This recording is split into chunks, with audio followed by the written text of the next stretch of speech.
പുതിയ നിയമം വിശുദ്ധ മത്തായിയുടെ സുവിശേഷം 25-ാം അധ്യായം 39 മുതൽ 46 വരെയുള്ള വാക്യങ്ങൾ.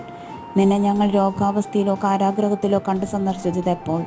രാജാവ് മറുപടി പറയും, സത്യമായി ഞാൻ നിങ്ങളോട് പറയുന്നു, എൻ്റെ ഏറ്റവും എളിയ സഹോദരന്മാരിൽ ഒരുവന് നിങ്ങൾ ഇത് ചെയ്തു കൊടുത്തപ്പോൾ എനിക്ക് തന്നെയാണ് ചെയ്തു തന്നത്. അനന്തരം അവൻ തൻ്റെ ഇടത്തുഭാഗത്തുള്ളവരോട് പറയും, ശപിക്കപ്പെട്ടവരെ, നിങ്ങൾ എന്നിൽ നിന്ന് അകന്ന് പിശാചിനും അവൻ്റെ ദൂതന്മാർക്കുമായി സജ്ജമാക്കിയിരിക്കുന്ന നിത്യാഗ്നിയിലേക്ക് പോകുവിൻ.